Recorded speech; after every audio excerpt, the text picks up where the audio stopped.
The request came through official channels, which was unusual, not the existence of the request. Requests for coalition partner support moved through official channels constantly. That was what official channels were for, and by the period in question, the administrative architecture for managing such requests between British and American special operations elements had been refined through years of combined operations into something that functioned with reasonable efficiency. What was unusual was the direction. The channel that the request moved through was the channel designed for American support to British operations, not British support to American operations. Not a request for coordination or deconfliction or the sharing of intelligence product. A request for support. The Americans asking the British if they needed anything before they went in. The operations officer who received the request on the British side has been described by people who worked alongside him as a man not given to visible reactions. He had served in the regiment for long enough and at a high enough level that the things capable of producing a visible reaction in him had been narrowed to a very small category over many years of operational experience. He read the request. He showed it to the troop commander. The troop commander read it. They looked at each other. The operations officer said what he said, which the people he later described the moment to have rendered in consistent terms across independent accounts. He said that was a first. It was not quite a first. The relationship between the SAS and American Special Operations by this point had been through enough cycles of operational collaboration that the boundaries of what each side would and would not do for the other had been tested and adjusted, and tested again until they reflected something approaching the genuine bilateral respect that the formal protocols described, but that formal protocols alone could never produce. American units had provided support to British operations before. They had provided aviation assets, intelligence architecture, quick reaction force capability, and the vast logistical infrastructure that American special operations could project in ways the British component could not. This was not unusual, and it was not resented on either side because the British brought things to the partnership that the Americans could not project, and the operational record across Iraq and Afghanistan had demonstrated this in terms specific enough that both sides understood the exchange to be genuinely mutual rather than one nation's capability supplementing another's deficit. What was unusual about this request was its specificity and its origin. It had not come from the logistics chain or the aviation coordination cell or the intelligence fusion architecture. It had come from the American unit's commanding officer, personally, addressed to the British element's commanding officer, and it had offered, in language that the operations officer later characterized as comprehensive to the point of being slightly embarrassing in its thoroughness, everything the American unit had available: aviation, intelligence, fire support, medical evacuation, a quick reaction force of a size that the British element could not have assembled from its own resources, communications architecture that would put the British patrol in real-time contact with every relevant asset in the theater. The offer was, by any assessment of what it represented in terms of American special operations capability in that theater at that time, the most complete package of support that could have been offered to any operation by any partner force.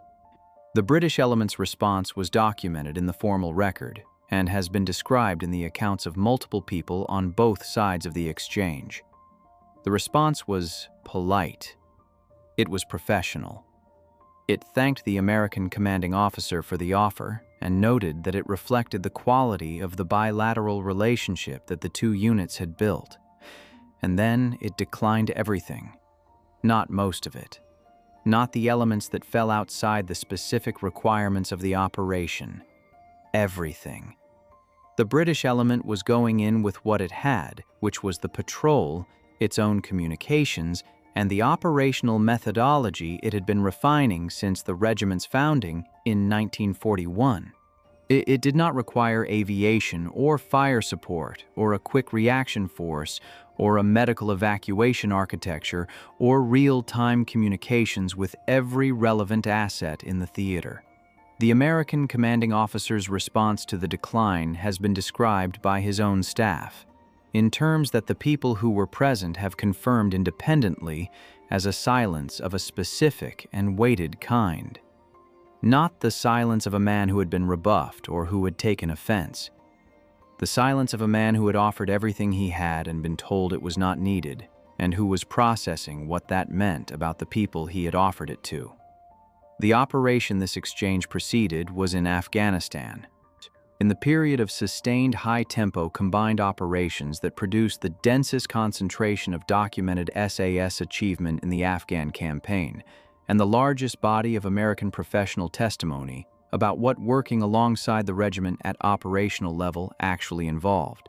The specific details of the target and the location remain unconfirmed in public sources, and the reconstruction that follows is built from accounts of people who were involved in various capacities, whose accounts are consistent in their substance and careful in the way that accounts from people who understand what they can and cannot say are careful, and from the operational record that the exchange of communications and the subsequent outcome produced in the forms that operational records produce.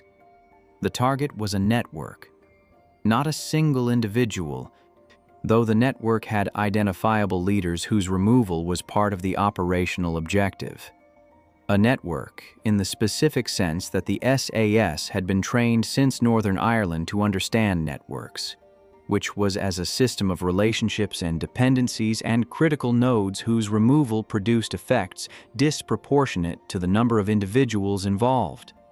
The British approach to network targeting had been developed and refined across 3 decades of operations against the provisional IRA, during which the intelligence methodology and the operational methodology and the institutional understanding of how networks functioned and where their vulnerabilities were had been built into the regiment's operational DNA in a way that could not be replicated by absorbing the lessons from a manual or a training program. It was the product of the specific and irreplaceable accumulation of operational experience across generations of regiment members who had fought the same type of enemy in the same type of environment and had passed what they learned to the generation that followed them. The network in question had been identified through a combination of human intelligence and signals intelligence collected over several months.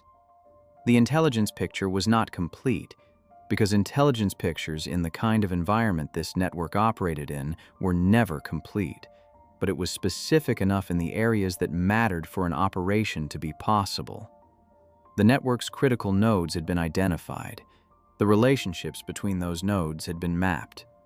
The pattern of movement and communication that the network used had been established through the patient, methodical intelligence work that the SAS element had been conducting, while the American unit's much larger intelligence architecture was producing a broader and, in many respects, more technically sophisticated picture of the same operational area.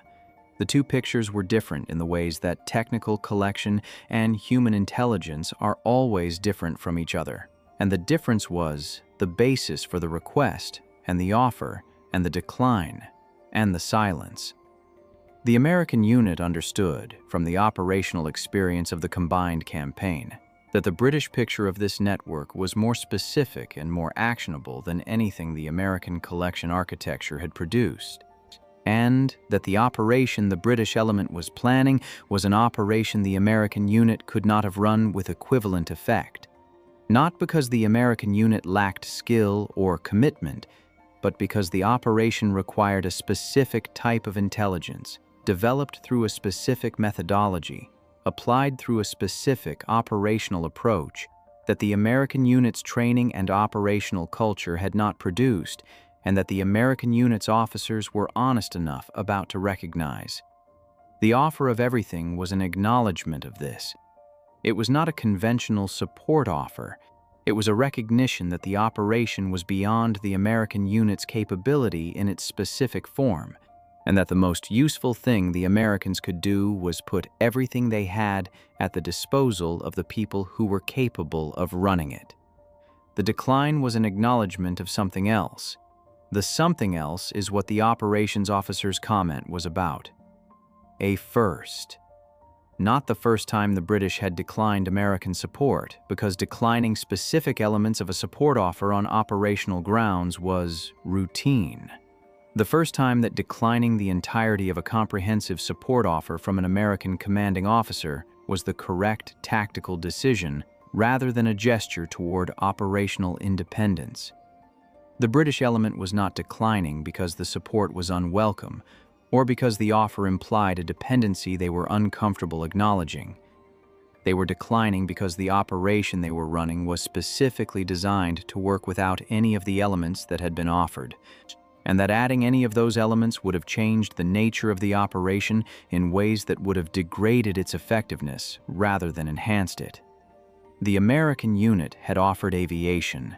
The British element was moving on foot because the operation required it to move without any signature that the network's early warning systems could detect. And aviation, regardless of how it was employed, produced signatures that the network had demonstrated the capability to detect and respond to. The American unit had offered fire support. The British element was not planning to require fire support because the operation was designed to achieve its objectives through precision and timing rather than firepower, and the availability of fire support as a fallback option would have changed the operational calculus in ways that the British element had assessed as counterproductive to the specific methodology they were applying. The American unit had offered a quick reaction force. The British element had accounted for the absence of a quick reaction force in its planning, in the way it always accounted for the absence of a quick reaction force, which was by making the operation precise enough that the scenario requiring a quick reaction force was not the scenario the operation would produce. The planning cycle for the operation ran to 8 hours, which was toward the longer end of the spectrum the liaison officers who had been attached to the British element had observed across previous operations. So the additional length reflected the complexity of the network targeting objective, rather than the absence of the support that had been offered and declined. The planning cell worked through the network map, the pattern of movement data, the specific vulnerability windows that the intelligence picture had identified, and the operational approach that the specific nature of the objective required.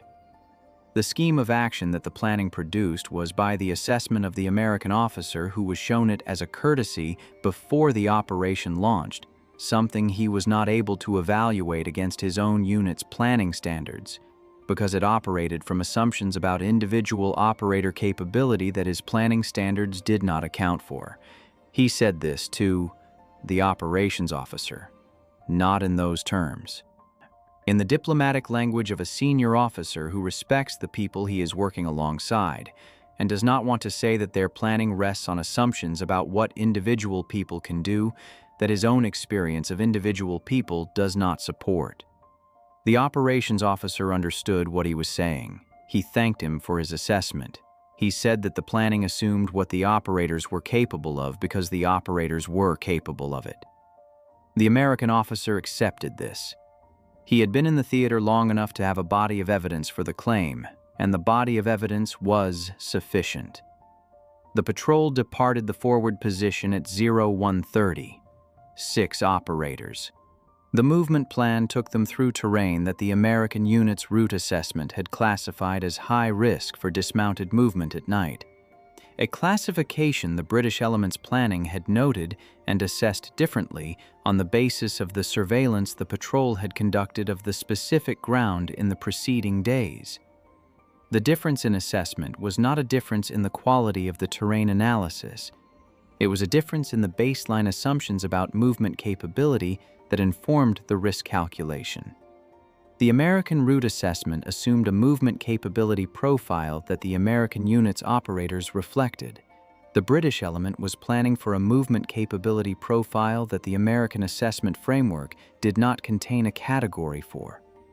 The liaison officer who had been attached to the British element for 4 months and who monitored the operation from the command position has described the approach phase in terms that are consistent with the accounts of the several previous operations he had monitored and that are also, in a specific way he has noted, different from all of them.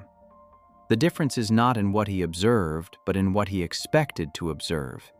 He had spent 4 months recalibrating his expectations, and the recalibration was still, by his own account, not complete. He watched the patrol move through the high-risk terrain on the feed, and he watched them move through it at a pace and with a signature management that his recalibrated expectations were still, after 4 months, not fully prepared for.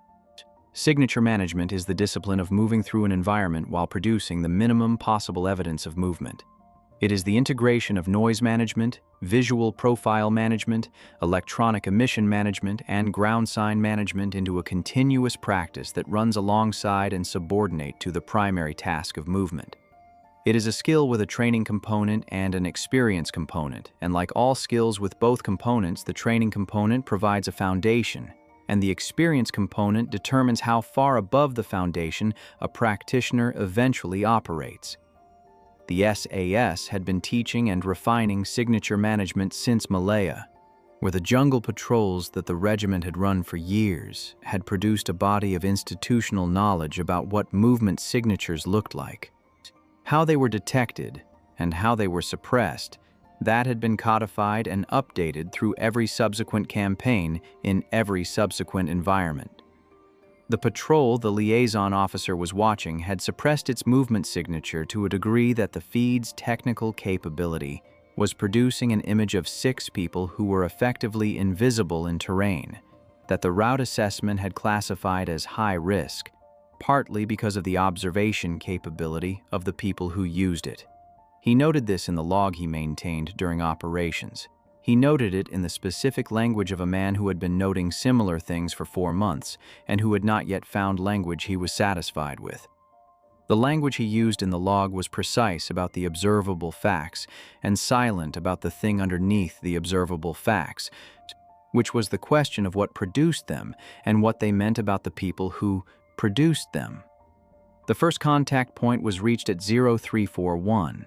The contact point was a location in the network's movement pattern that the intelligence picture had identified as a regular convergence point for specific nodes, occurring on a schedule that the pattern analysis had established with high confidence.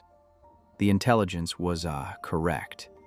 The patrol's close observation from the contact point confirmed the presence of the expected elements at the expected time. The liaison officer monitoring from the command position received the confirmation through the communication plan the patrol was running and logged the time and the confirmation, and then waited with the specific quality of attention that 4 months of watching this element operate had produced in him, which was an attention that was no longer anxious in the way his attention had been at the beginning of the attachment, because anxiety requires uncertainty. And 4 months had replaced the relevant uncertainty with something that was not confidence exactly, but was the product of a sufficient body of evidence to constitute a different relationship with the unknown than anxiety produced. What happened at the contact point from 0341 onward is the part of the account where the sources are most careful and most consistent in what they decline to say directly. The operational specifics are in the record that the British element produced and that exist in the systems it exists in. What the sources will say is the outcome, and what the outcome produced, and what the outcome meant for the network that the operation had been designed to disrupt.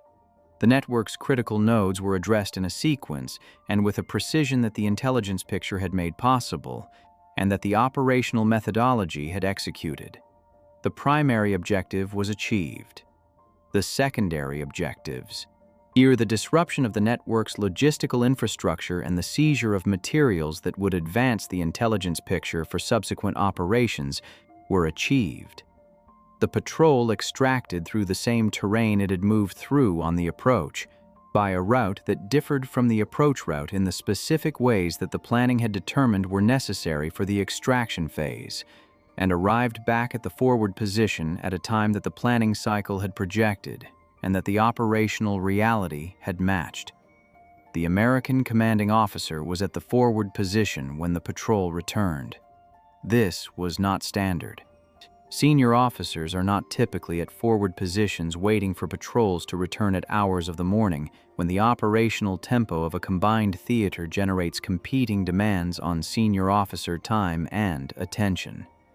He was there because he had offered everything and been told it was not needed, and he had spent the hours of the operation sitting with that information and wanting to see the people who had gone in with nothing come back. The operations officer received the patrol. The debrief began. The American commanding officer was not part of the debrief. He waited outside the room where the debrief was conducted, and he has been described by the people who observed him waiting as a man who was not waiting comfortably, not because of impatience or anxiety about the outcome. The outcome was visible in the fact of the patrol's return, but because he was processing something that the waiting was giving him time to process, and the processing was not complete. When the debrief finished, the operations officer came out. The American commanding officer asked how it had gone. The operations officer told him. The American commanding officer asked if they needed anything now, meaning medical support, resupply, rest rotation, the logistics of the aftermath of an operation. The operations officer said they were fine. The American commanding officer looked at the operations officer for a moment, and then he asked the question that the people who observed the exchange have described as the question he had been building toward since the original offer was made, and declined. He asked how. Not how as in how did you achieve the specific operational objectives? How as in how do you do this without the things I offered? How do you plan for the absence of fire support and a quick reaction force and medical evacuation architecture and not be taking a risk that the risk calculus of everything I know about special operations says you are taking? How do you move through terrain I assessed as high risk and come back having done what you went to do? The operations officer's answer has been described by the two people present when it was delivered. The answer was not long. It was the answer of a man who has been asked a question he has thought about enough to have a considered response to, but who is also a man whose institutional culture does not produce lengthy explanations of capability as a default register. The answer, as reconstructed from the two accounts, was something in the following territory: that the risk calculus worked differently because the operators were different. That the operators were different not because they were better trained in the same way, better at the skills that training programs train, but because the training program that produced them was different in its foundations from training programs built on different assumptions. That the training program was built on an assumption that the limiting factor in what a small team could do in a hostile environment was not support, infrastructure, or technological capability, but individual human capability. And that the program was designed to identify and develop individual human capability to a point where it substituted for the support infrastructure rather than being supplemented by it. That you knew you could go in without the aviation and the fire support and the quick reaction force because the people going in were people for whom going in without those things was the baseline condition of their training and their selection and their operational experience, and that people for whom it was the baseline condition were different in the operational calculus from people for whom it was an exceptional risk. The American commanding officer listened to this. He has been described as listening with the complete attention of a man who is receiving information that is revising something important. When the operations officer finished, he said something that the accounts of the two people present have rendered in consistent terms. He said he had been in special operations for a long time. He said he had worked with a lot of units. He said he did not understand what he had just watched and that the answer he had just been given was the most honest account of why he did not understand it that he had received. He said that was not a criticism. The operations officer said he knew. The exchange ended. The American commanding officer went back to his command post. The patrol rested. The intelligence materials from the operation began moving through the exploitation cycle that would produce the targeting intelligence for the subsequent operations the planning had been designed to enable. The network that had been the operation's target did not recover in the form it had been in before 0341. The subsequent intelligence assessments, the ones that the exploitation cycle produced in the weeks following the operation, confirmed that the disruption was of the kind that the operation had been designed to produce, which was the kind that a network could not repair by replacing the individuals who had been removed, because the removal had addressed the relationships and the infrastructure rather than simply the people. The formal operational reporting from the British element on the exchange prior to the operation, the offer and the decline, does not appear in the accessible record in any form that a researcher can reach. The reporting from the American unit on the same exchange has been described by sources who had access to it as existing in the operational files at a classification level that places it outside the reach of the standard processes through which operational records eventually become accessible. The American commanding officer's personal assessment of the operation and what preceded it, if he produced such an assessment in writing, exists in whatever system personal assessments from officers of his seniority in that period exist in, which is a system that is not accessible to this account. What is accessible is the shape of what happened, reconstructed from the people who were there and from the operational outcomes that the record in its accessible form reflects. The shape is this. The Americans offered everything because they understood that the operation required more than they had been watching units operate with, and that more was what they had, and that offering it was the appropriate response to the situation. The British declined everything because the operation required nothing that was being offered, and adding what was being offered would have changed the operation into something it was not designed to be. The patrol went in with what it had, and came back having done what it went to do. The American commanding officer waited at the forward position and asked how, and received an answer that revised his understanding of something important enough that the accounts of two people who observed the exchange describe him as listening to it with his complete attention. The something important was what the offer and the decline had been about from the beginning, not the specific assets. The specific assets were the surface. Underneath the surface was the question that every serious military professional who has worked alongside the SAS at operational level eventually confronts, which is the question of what individual human capability actually means when it has been identified and developed by a system that has been identifying and developing it for 8 decades, and whether the relationship between individual capability and support infrastructure that conventional military thinking treats as fixed is in fact fixed, or whether it is fixed only up to the point where the individual capability is high enough that the relationship changes. The SAS's answer to that question has been the same since L detachment in the North African desert in 1941. The relationship is not fixed. Individual capability developed to a sufficient level through sufficient selection, rigor, and sufficient training intensity and sufficient operational experience accumulated across sufficient time substitutes for support infrastructure rather than complementing it. The substitution is not complete, and it is not claimed to be complete. The patrol that declined the aviation and the fire support and the quick reaction force was still carrying weapons and communications and the medical capability that every operator carried as individual equipment. It was not operating in the absence of all support.